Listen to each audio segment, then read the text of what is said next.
Amaravati మునిగిపోయిందంటూ YCP విష ప్రచారం చేస్తోందని ఫారయ్యారు టీడీపీ నేతలు. మొదటి నుంచి అమరావతి విషయంలో ఫ్యాన్ పార్టీ నేతలు దుష్ప్రచారం చేస్తున్నారన్నారు. అసత్యాలను ప్రచారం చేసే వారిపై చర్యలు తీసుకునేందుకు త్వరలోనే చట్టం తీసుకొస్తామన్నారు హోంమంత్రి అనిత.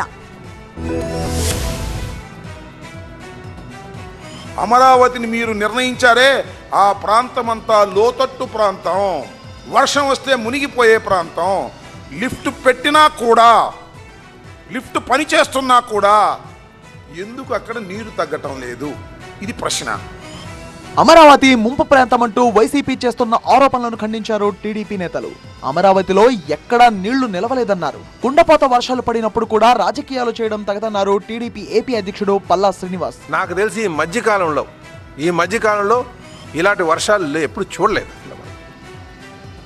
ఇంత భారీ స్థాయిలో వర్షాలు పడింది ఎక్కడ చూసాం.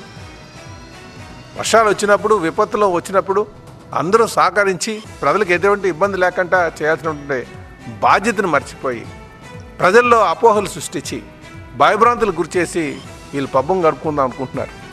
ఇది చాలా ప్రమాదకరమైనటువంటి పరిస్థితి. విఘ్నమైనటువంటి ప్రజలందరూ కూడా గమనించాలి. భవనాల నిర్మాణం కోసం గుంతలు తీస్తే అమరావతి మునిగిపోయిందని వైసీపీ నేతలు దుష్ప్రచారం చేస్తున్నారని మండిపడ్డారు హోంమంత్రి అనిత. దుష్ప్రచారం చేసే వారిపై చర్యలకు వెనకాడబోమన్నారు ఆమె. అమరావతి మునిగిపోయింది అరే అమరావతి మునిగిపోయింది అని మాట్లాడితే నేను ఒకటే క్వశ్చన్ చేస్తున్నా. అమరావతి మునిగిపోతే ఈరోజు స్పీడ్ యాక్సెస్ రోడ్లో ఎక్కడైనా మీకు ఎవరికైనా అవాంతరాలు ఏమైనా వచ్చినాయి? ప్రజల్ని మభ్య పెట్టడానికో అభద్రతా భావానికి గురి చేయడానికో గనక ప్రయత్నం చేస్తే డెఫినెట్గా లీగల్గా మేము యాక్షన్ తీసుకుంటాం. ఇటువంటి సోషల్ మీడియా పోస్టుల మీద ఒక ఫ్యాక్ట్ ఫైండింగ్ కమిటీ కూడా మేము ఏర్పాటు చేసుకుంటాం. దాంతో భాగంగా వాళ్ళు ఇచ్చిన నివేదికల ఆధారంగా డెఫినెట్గా ఒక చట్టాన్ని కూడా తీసుకొచ్చి సోషల్ మీడియాలో అవాస్తవాలను వాస్తవాలుగా చిత్రీకరించడం ప్రయత్నించే ప్రతి ఒక్కరి మీద కూడా లీగల్గా చర్యలు ఉంటాయి.